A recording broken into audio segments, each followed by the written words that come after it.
Bismillahirrahmanirrahim. Assalamu alaikum warahmatullahi wabarakatuh. Dear students, welcome to Study Time for All. I am your tutor Adnan Ghani Bhatt. Introduction to Sociology SOC 101 virtual university of Pakistan का syllabus, इसकी next video की तरफ आगे बढ़ते हैं और हमारी next video है लेसन नंबर 5 के हवाले से स्टेप्स इन सोशियोलॉजिकल इन्वेस्टिगेशन। आगे बढ़ने से पहले आपसे गुजारिश है कि अगर आपने हमारा channel study time for all subscribe नहीं किया तो इसको सब्सक्राइब करें और साथ बेल आइकन के बटन को दबा दें ताकि नई आने वाली वीडियोस के नोटिफिकेशन आपको बर वक्त मिल सकें। तो नेक्स्ट हमारा लेसन है lesson number 5, steps in sociological investigation.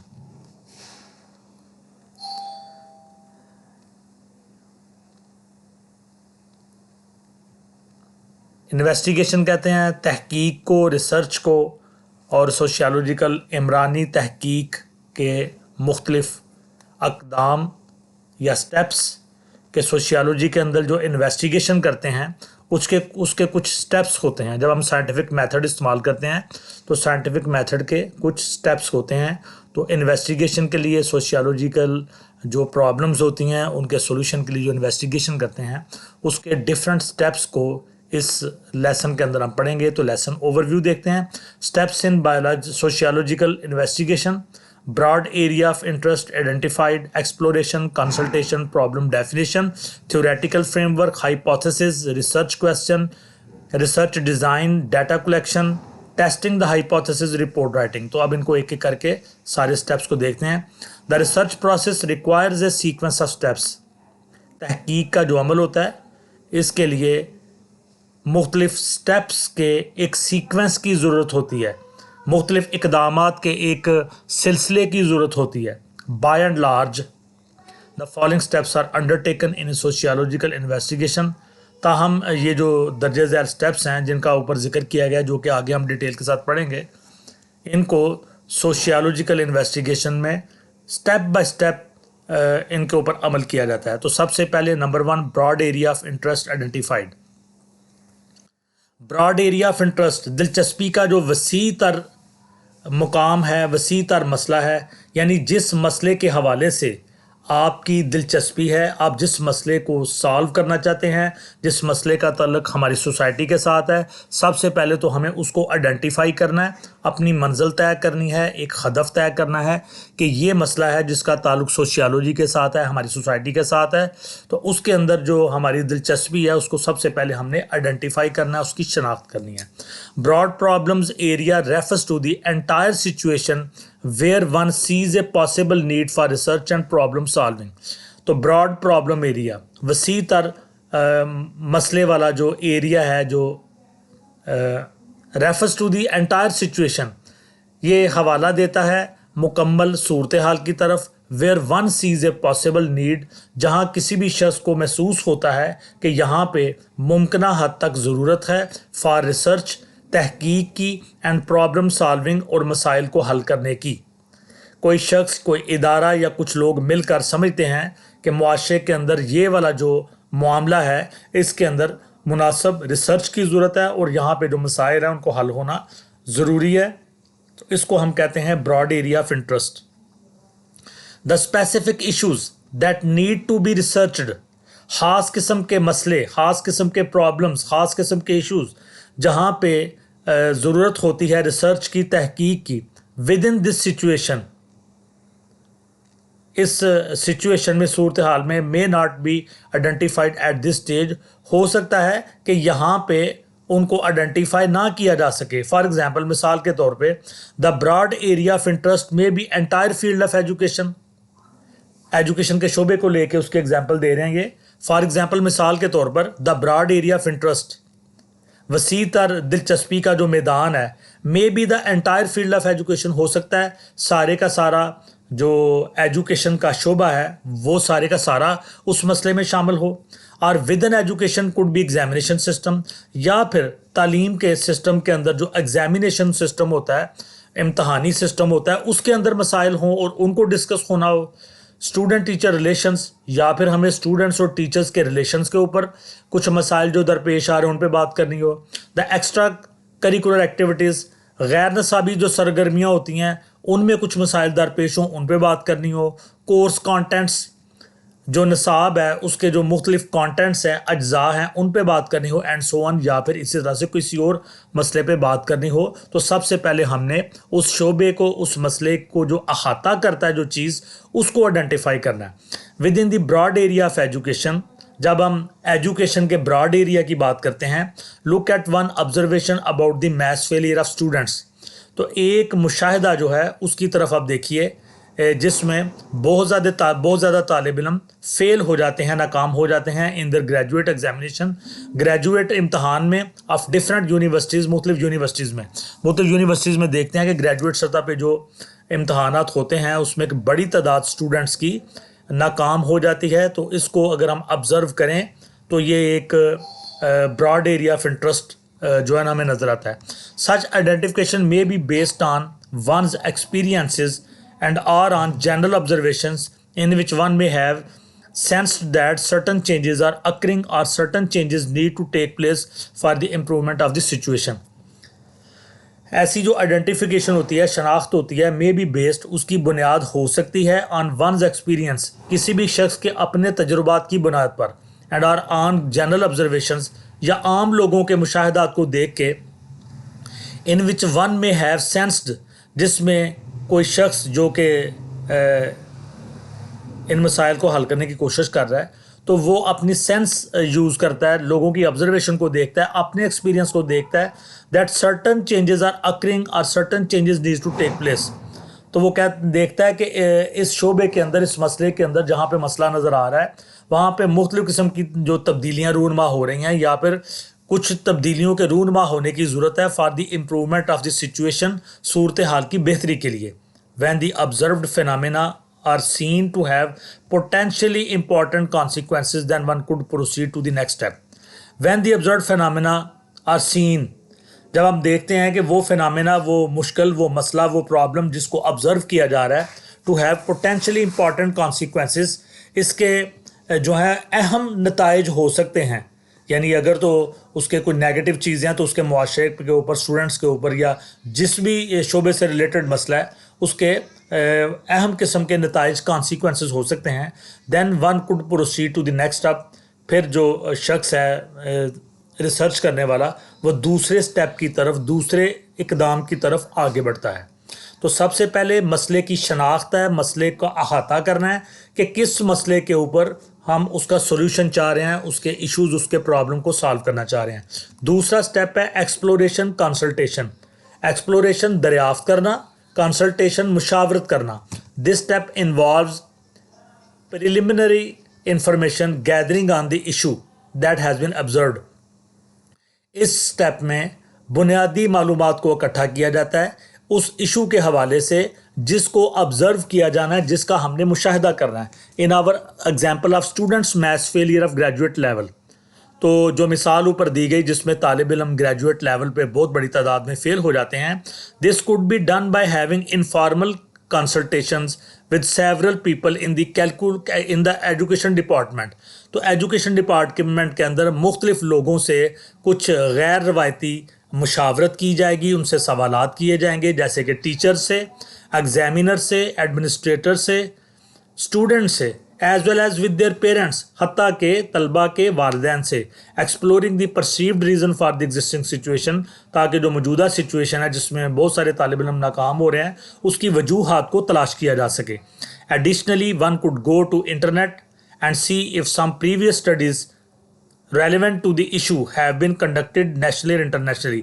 मज़ीद इसमें यह है कि हम इंटरनेट पे जाके रिसर्च कर सकते हैं कि पिछली जो स्टडीज़ हैं जो कि इस इशू के रिलेटेड हैं, क्या उनके ऊपर कोई वर्क हुआ, कुछ लोगों ने नेशनली मुल्क के अंदर या फिर इंटरनेशनली बैनुल-अक़वामी तौर पर इस इशू के ऊपर कुछ वर्क किया, तो उसको इंटरनेट पे जाके हम रिसर्च कर सकते हैं ताकि वो रिसर्च हमें मदद दे। Professional journals, research reports, student research work in the library could be a big help in clearly identification of the research problem.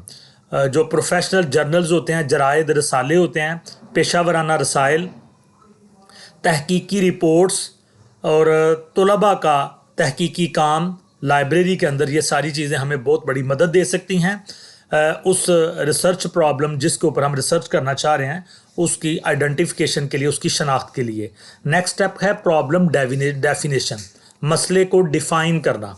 Problem definition और प्रॉब्लम स्टेटमेंट, मसले की तारीफ या मसले को एक बयान की शक्ल में लेना। As it is often referred to, जिसको कि अक्सर इसका हवाला दिया जाता है, is a clear, precise and succinct statement. ये एक वाज़े, एक जामे, और सक्सेंट का मतलब भी जामे या वाज़े ही है। स्टेटमेंट ऑफ द क्वेश्चन, किसी क्वेश्चन का वाज़े या जामे बयान, और इशू या किसी मसले का, that is to be investigated, जिसके ऊपर तहकीक की जानी है, with the goal of finding an answer और सोल्यूशन, इस हदफ के साथ कि हमें इस मसले का जवाब चाहिए या इस मसले का हल चाहिए। इसको प्रॉब्लम डेफिनेशन कहते हैं। इन आवर एग्जांपल, हमारी मिसाल में problem definition could pertain to finding the reasons. तो प्रॉब्लम डेफिनेशन ये हो सकती है कि हमें वजूहात को तलाश करना है for such A maths failure of students at the graduate level, कि ग्रेजुएट लेवल पे एक बड़ी तादाद में तलबा क्यों फेल होते हैं, क्यों नाकाम होते हैं। नंबर 4, थ्योरेटिकल फ्रेमवर्क, नज़रियाती ढांचा। Theoretical framework is an attempt to integrate all information in a logical manner so that the factors responsible for the problem can be conceptualized and tested. Theoretical framework जो है एक नज़रियाती ढांचा होता है, is an attempt, ये कोशिश होती है to integrate, कि इकट्ठे किया जाए, जोड़ा जाए, ऑल इंफॉर्मेशन, तमाम की तमाम मालूमात को, इन ए लॉजिकल मैनर, एक मंतकी अंदाज में। तो थ्योरेटिकल फ्रेमवर्क जो होता है, नज़रियाती ढांचा जो होता है, वो एक कोशिश होती है जिसके ज़रिए से तमाम की तमाम मालूमात को एक मंतकी अंदाज में इकट्ठा किया जाता है, so that the factors responsible for the problem can be कंसेप्चुअलाइज्ड and tested, ताकि जो भी अवामल इस मसले के लिए जिसका मुशाहिदा करने जा रहे हैं, उसके लिए जो भी अवामल ज़िम्मेदार हैं, उनको कंसेप्चुअलाइज किया जाए, उनका कुछ तसव्वुर बनाया जाए, एंड टेस्टेड, और फिर उनकी आजमाइश की जाए, उनको टेस्ट के अमल से गुजारा जाए।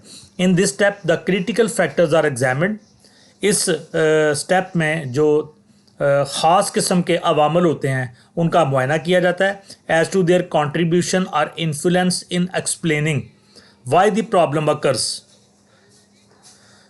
क्योंकि उनकी कंट्रीब्यूशन होती है या उनके असरात होते हैं वजाहत करने में कि ये मसला क्यों वाक़या हो रहा है, and how it can be solve, और इसको किस तरह से हल किया जा सकता है।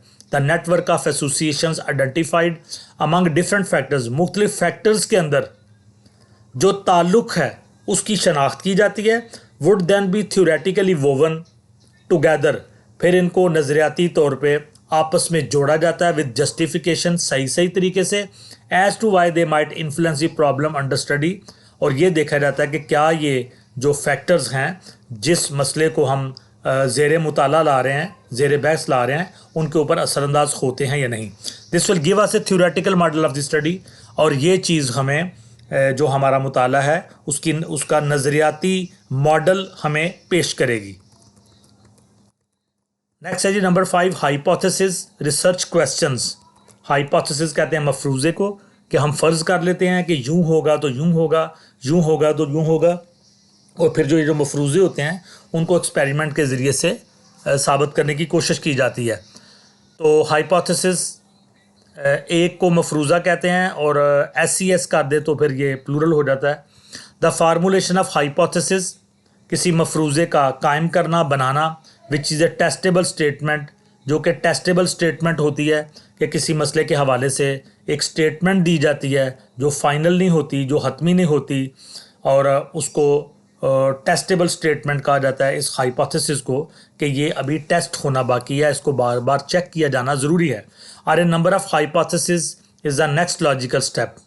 The formulation of hypothesis or a number of hypothesis is the next logical step. तो मैंने बताया कि ये जो हाइपोथेसिस है इसका मतलब मफरूज़ है, और इसका प्लूरल ES के साथ है, हाइपोथेसिस, इसको भी पढ़ेंगे तो ये मफरूज़े की जमा मफरूज़े। तो एक मफरूज़ा बनाना या बहुत सारे मफरूज़े बनाना अगला लॉजिकल स्टेप है। From the theorised network of associations among the factors, factors के दरमियान, अवामल के दरमियान जो एसोसिएशंस का, ताल्लुक़ का एक थ्योराइज्ड नेटवर्क है, नज़रियाती एक नेटवर्क या जाल मौजूद है, सर्टन टेस्टेबल हाइपोथेसिस और हाइपोथेसिस कैन बी जनरेटेड, तो उस नज़रियाती जाल में से एक मफरूज़ा या ज़्यादा मफरूज़े हासिल किए जाते हैं। In place of hypothesis one could go also go for the formulation A question और क्वेश्चंस टू बी रिसर्च्ड। मफरूज़े की जगह कोई भी शख्स जो ऑब्ज़र्वर है या रिसर्चर है वो कोई क्वेश्चन भी तैयार कर सकता है या एक से ज़्यादा क्वेश्चन भी उस चीज़ के हवाले से जिसके ऊपर रिसर्च हो रही है वो उठा सकता है। For example, is students maths failure due to existing examination system? क्या तलबा का इतने बड़े पैमाने पे फेल होना हमारा जो एग्जामिनेशन सिस्टम है उसकी वजह से है? Is maths failure due to the existing study patterns of the students? क्या इतने बड़े पैमाने पे फेल होना हमारे तलबा का जो स्टडी पैटर्न है, पढ़ने का अंदाज़ है, उसकी वजह से है? One could go for many more questions, और कोई भी शख्स जो कि रिसर्चर है वो एक से ज़्यादा सवालात उठा सकता है। तो इस तरह से सवाल उठाना मसले के हवाले से इसको कहते हैं hypothesis. Number 6, research design. At this stage, the researcher spells out the procedure for data collection with the help of which the formulated hypothesis could be tested or the answers to the questions could be found. इस stage पे जो researcher होता है, मुहक्कक होता है, वो तरीक़ाकार बयान करता है फॉर डाटा कलेक्शन, और इसमें डाटा की कलेक्शन की जाती है with the help of which the formulated hypothesis could be tested, जिसके ज़रिए से जो हमने हाइपोथेसिस तैयार किया था उसको टेस्ट किया जाएगा, या फिर वो सवालात जो हमारे जहन में उठे थे उनके जवाबात तलाश किए जाएंगे। The researcher clearly tells whether he will set up an experiment और कंडक्ट ए सर्वे और follow some other technique of data collection. तो रिसर्चर जो है, मुहक्कक तहकीक करने वाला जो है, वो वाज़े तौर पे बतलाता है या बतलाएगा कि वो कोई तजुर्बा करने जा रहा है, कोई सर्वे कंडक्ट करने जा रहा है, या फिर कोई ऐसी टेक्निक इख्तियार करने जा रहा है जिसके ज़रिए से डाटा कलेक्ट किया जाएगा। He will also tell what tools of data collection will be used. वो ये भी बताएगा कि डाटा कलेक्शन के लिए कौन से टूल्स इस्तेमाल किए जा रहे हैं, and how the data shall be analysed, और उस डाटा को, उस इंफॉर्मेशन को किस तरह से उसको एनालाइज किया जाएगा, उसका तज्जिया किया जाएगा। नंबर 7, डाटा कलेक्शन, डाटा को जमा करना। Once the technique of data collection has been finalised, एक मरतबा जब डाटा कलेक्शन की जो टेक्निक है फाइनलाइज हो गई कि आप सर्वे करने जा रहे हैं, तजुर्बा करने जा रहे हैं, या कोई और जो टेक्निक यूज़ कर रहे हैं आप, तो जब वो फाइनलाइज होगी, then the next step is actual data collection in the field. तो फिर जो एक्चुअल डाटा कलेक्शन है, मैदान में उतर के, अगर वो आप जो ऊपर हमने एग्जांपल पढ़ी कि ग्रेजुएट लेवल पे बहुत सारे तलबा फेल हो जाते हैं, तो आप डाटा कलेक्ट करने के लिए मुख्तलिफ़ किस्म के तलबा को 10, 20, 30 तलबा से जाके मिलते हैं, उनको सवालात करते हैं, उनको नोट करते हैं, उनके टीचर्स के पास जाते हैं, जो मुख्तलिफ़ एग्जामिनर्स हैं उनके पास जाते हैं, जो पेपर्स को चेक करते हैं उनके पास जाते हैं। इस तरह से आप डाटा कलेक्ट करते हैं। Number 8, testing the hypothesis, answering the question. अगला पॉइंट है कि जो हाइपोथेसिस आपने कायम किया उसको टेस्ट करना, या फिर जो सवालात आपने उठाए उनको आंसर करना। Once the data have been collected, then it has to be processed, analyzed and hypothesis tested। जब एक दफ़ा डाटा इकट्ठा कर लिया गया तो फिर अगला काम है इसको प्रोसेस करना, इसका तज्जिया करना और हाइपोथेसिस को टेस्ट करना। The same data is to be use to see the extent to which it is possible to find answer to research questions. The same data is to be use, इसी डाटा को इस्तेमाल किया जाएगा to see the extent, उस हद तक जाने के लिए, to which it is possible, जहाँ तक मुमकिन हो सकता है, to find answer to the research question, ताकि जो रिसर्च के क्वेश्चन हैं उनके आंसर दिए जा सकें। In our example the data are likely help in identifying the factors for the maths failure of students. In our example, हमारी जो मिसाल चलती आ रही है, बहुत ज़्यादा बच्चों का फेल हो जाना है इम्तहान में ग्रेजुएट लेवल पे। The data are likely help in identifying, तो जो डाटा हमने इकट्ठा किया टीचर से, बच्चों से, एग्जामिनर से, तो वो हमारी मदद करेगा आइडेंटिफाई करने में फैक्टर्स, उन अवामल को for the maths failure of student जिनके ज़रिए से बहुत सारे तलबा फेल हो गए। Number 9, report writing.